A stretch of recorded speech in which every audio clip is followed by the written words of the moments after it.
श्रीमन्महागणाधिपतये नमः। ॐ जटाटविकलज्वलप्रवाहपावितस्थले कलेवलम्ब्यलम्बिताम्बुजङ्गतुङ्गमालिकां डमड्डमड्डमड्डमनिनादवड्डमर्वयं चकार चण्डताण्डवं तनोतु नः शिव स्वयं। ओम श्री गणेशाय नमः। नमस्कार मित्रों, मैं आचार्य अनुपूर्णानंद स्वागत करता हूँ आपका अपने YouTube चैनल पर। मित्रों, यदि आपको ये कथा सुंदर लग रही हो तो आप इस कथा को लाइक करें और सब्सक्राइब करें और शेयर भी जरूर करें।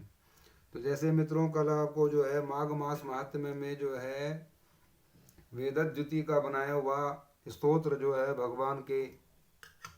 भगवान को अत्यंत प्रिय है, कल उस स्तोत्र का आपको जो है वर्णन सुनाया गया। अब आगे की कथा को कहते हैं कि लोमस ऋषि जी कहने लगे कि जिस पिशाच को उस वेदद्युति ब्राह्मण ने जो है स्तोत्र गा करके मुक्त किया, वो उस पिशाच के पर पूर्व जन्म की कथा को कह रहे हैं। कहने लगे जो वो पिशाच था वो पहले जो है द्रविड़ देश का राजा था। वह बड़ा सूरवीर, सत्यपरायण और पुरोहितों को पूजने वाला और यज्ञ आदि यज्ञ जनादि को नित्य करवाने वाला राजा था।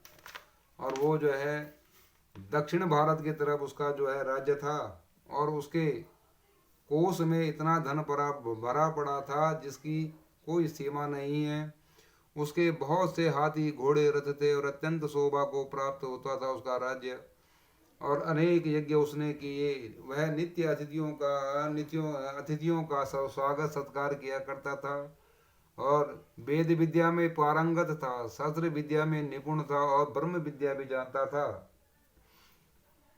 ब्रह्मा, विष्णु, महेश और सूर्य भगवान की नित्य जो है वो दैनिक रूप से पूजा किया करता था।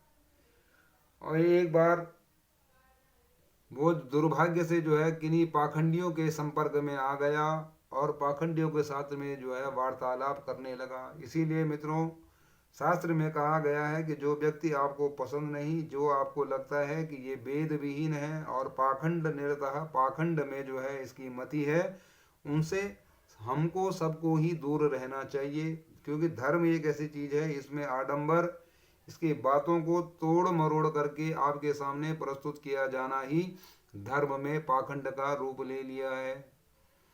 तो राजा जो है पाखंडियों के एक मंदिर में गया जहाँ जो है वेदहीन जो है वो जो है वेद विहीन थे, लेकिन स्वभाव और स्वरूप उनका ऐसा बनाया हुआ था कि जिससे ऐसे प्रतीत होता था कि वो लोग जो है बहुत विद्वान हैं। क्या था उनका स्वभाव, कैसा उनका स्वरूप? तो कहते हैं नित्य जो है भस्म लगा करके रहते थे। हैं पाखंडियों ने जो है ऐसा जो है और दिखाने के लिए पूजा पाठ भी दिखाने के लिए करते थे। मन से नहीं किया गया और केवल पाखंड के लिए किया गया कर्म कभी भी किसी को किसी भी रूप में जो है सदफल की प्राप्ति कभी नहीं हो सकती। क्योंकि मनसा चिंतितम कार्यम, मन से हम जिस काम को करते हैं वही कर्म हमको वो फल देता है जिस कर्म का हम मन में लेकर के जो हम कर्म को करते हैं वही फल हमको जो है भाग्य भी देता है, परमात्मा भी देता है। तो पाखंडियों ने जो है उस राजा से कहना शुरू कर दिया कि हे राजन, कहाँ आप जो है विष्णु भगवान की पूजा में पड़े हो, शैव धर्म की महिमा सुनो, अर्थात शिव जी के पुजारी बनो। उन पाखंडियों ने उस राजे की बुद्धि को इतना भ्रमित कर दिया और उसको कहने लगे कि विष्णु भक्ति में कुछ नहीं रखा, तुम तो जो है केवल शिव जी की ही आराधना करो, शिव धर्म की महिमा हमसे सुनो। इस धर्म के प्रभाव से मनुष्य पाप को काट कर मुक्त हो जाता है। सब वर्णों में शैव मत ही मुक्ति का देने वाला है। शिव की आज्ञा के बिना दान, यज्ञ और तपों से कुछ नहीं बनता। शिव का सेवक होकर के भस्म धारण करे, जटा रखने से मनुष्य मुक्त हो जाता है। तो ये पाखंडियों का स्वरूप है। पाखंडियों ने इन्हीं चीजों को पकड़ा कि वो जो है इन्होंने धर्म में इस कथा को सुना तो उन्होंने जो है जटा जूट बढ़ानी शुरू कर दी और जो है भस्म लगाना शुरू कर दिया और जो है ढोंग करने लगे। जटा धारण करने था और कहने लगे जटा धारण करना तथा भस्म लेपन करने से ही मनुष्य शिव के समान हो जाता है, इसके बराबर कोई पुण्य नहीं है। जटा भस्म धारण किए हुए सभी योगी शिव के सदृश हैं। आंधा, जड़, मूर्ख सब जटा से ही पहचाने जाते हैं। विश्वामित्र आप सुनो, राजा को बुद्धि को उसकी बुद्धि को बरगलाने के लिए कहने लगे कि राजन, तुमने सुना तो होगा विश्वामित्र ऋषि जो है वो क्षत्रिय थे और तप करके वो ब्राह्मण हो गए। वाल्मीकि जो है चोर थे तो वो भी उत्तम ब्राह्मण हो गए। अतएव तुम शिव जी की पूजा करो, उन पर शिव जी की ही कृपा थी। देखो, जब तक आदमी जो है इन कथाओं को सुन करके, देखो शास्त्रों में यही बात विशेष है मित्रों कि जो लोग कथा को तोड़ करके मरोड़ करके, जिन्होंने इन कथाओं को सुना, जिन्होंने इन कथाओं को पढ़ा, उन्होंने जो है इन कथाओं का सहारा लेकर के कह दिया कि शास्त्रों में ये लिखा है।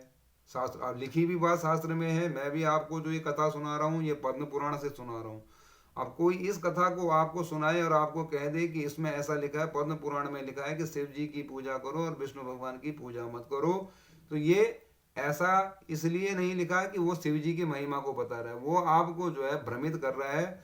आप अगर जो है मूल जो है सिद्धांत को पढ़ेंगे, ब्रह्मा विष्णु रुद्र शक्ति ये तीनों एक ही की शक्ति हैं और तीनों ने जो है अलग अलग रूपों को धारण किया है। तो आप, जबकि शास्त्र कहता है कि आप शिव भगवान की पूजा करके विष्णु भगवान को प्रसन्न कर सकते हैं और विष्णु भगवान की पूजा करके आप शिव जी को भी प्रसन्न कर सकते हैं, ऐसा हमारा शास्त्र कह रहा है। तो पाखंडियों ने जो है राजा की बुद्धि को जो है भटकाने के लिए जो है इस प्रकार जो तर्क देने शुरू कर दिए और कहने लगे तप से ही ब्रह्मत्व प्राप्त होता है।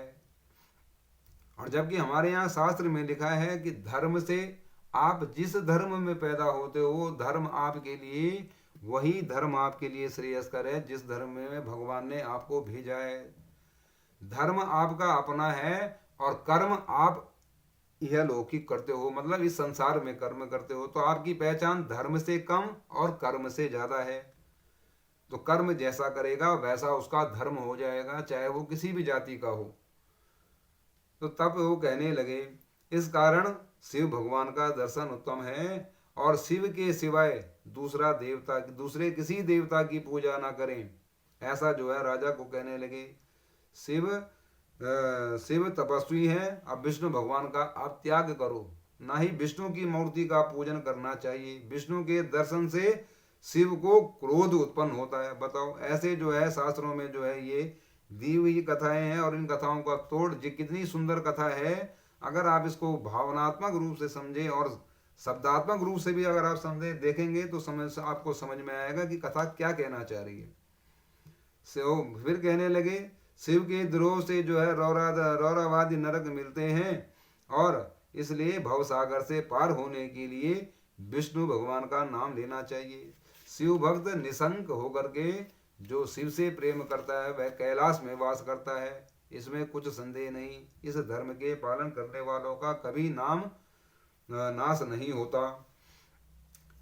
इस तरह पाखंडियों के वचनों को सुनकर के राजा ने मोह में आकर के और उनके वचनों को सत्य मान करके, जब उस समय का वो राजा जो धर्म परायण था और स्वयं जो है वेद परायण था, ब्रह्मज्ञानी था, उस तक की बुद्धि को जो है इन पाखंडियों ने हरण कर लिया, तो हम जैसे आप जैसे लोग जो है तो क्या कहेंगे। उस राजा ने उनके धर्म का अनुसरण कर लिया और अपने वैदिक धर्म को त्याग दिया। श्रुति स्मृति और ब्राह्मणों की निंदा करने लगा। उसके बाद उसने जो है ये काम करने शुरू कर दिए और अपने घर में जो वो नित्य अग्निहोत्र करता था उस अग्नि को उसने बुझा दिया और ब्राह्मणों की धर्म की जो है निंदा करने लगा। धर्म के कार्य उसने सब बंद कर दिए और विष्णु भगवान की तो नित्य निंदा करने लगा और वैष्णवों से द्वेष करने लगा और बोला, कहाँ है विष्णु, विष्णु है कहाँ रहता है, किसने देखा है। और जो लोग नारायण का भजन करते हैं वो नारायण उनको दुख देता है। पाखंडियों का ग्रहण मत करो, वो राजा अब कहने लगा। पहले जिस वैदिक धर्म को जिस मानता था उसी वैदिक धर्म की वो निंदा करने लगा और उनको पाखंडी कहने लगा और कहने लगा उन पाखंडियों का ग्रहण मत करो। जो मेरे राज्य में रहेगा वो जो है विष्णु भगवान की पूजा नहीं करेगा। और इस प्रकार राजा में उसने अपने राज्य में जो है घोषणा करवा दी और अपने गुरु तथा पुरोहितों को वचनों को उनके वचनों को भी मानना बंद कर दिया।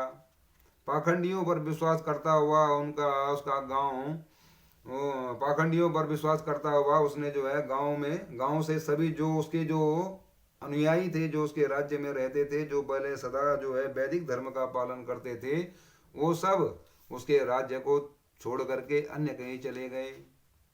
वो राजा मस्तक पर जो है जटा रखता रखता और जो कोई भगवान विष्णु का नाम लेता उसको जो है दंड देता।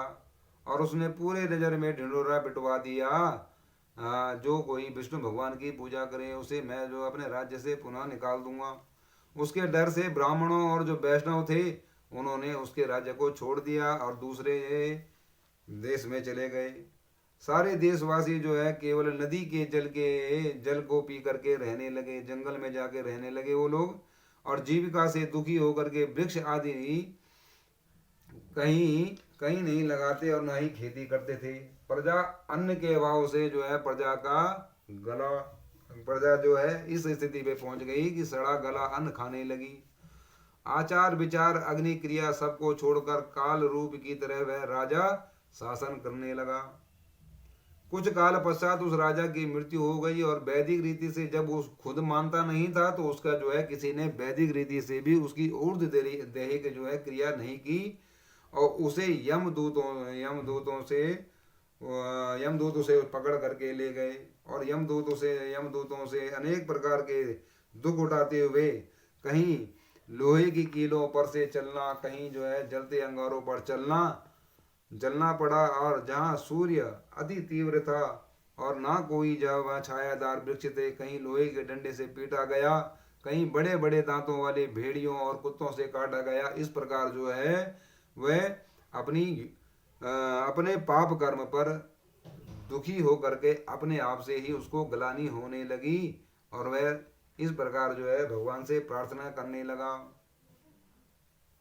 बोलो यज्ञ पुरुष भगवान की जय। मित्रों, आज की कथा को आपको इतना ही सुनाते हैं। आगे जो है ये कथा जो लंबी ना हो जाए इसलिए आपको जो है इसको फिर कल को आपको इस कथा को सुनाया जाएगा। आप ध्यान पूर्वक सुने और पाखंडियों से बचें। जिस प्रकार से ये कथा कह रही है, ये कथा वास्तविक हमारे धर्म में कथाएं वो बनी है। आज की घटना जो है कल की कथा बन जाती है। आज की घटना से हमें पूर्व कल का ज्ञान होता है। इसलिए हमारे यहाँ शास्त्रों में सारी कथाएं हैं। धर्म में कहीं किसी के लिए कोई निंदा नहीं, किसी जाति के लिए, किसी वर्ण आश्रम धर्म के लिए कहीं कोई निंदा नहीं है। निंदा की गई है ये सब पाखंडियों के द्वारा, जिन्होंने जो है भेद बुद्धि को ला करके हमारे धर्म में प्रविष्ट कर दिया। बस बोलो यज्ञ पुरुष भगवान की जय। श्रीमन नारायण नारायण नारायण भजमन नारायण नारायण।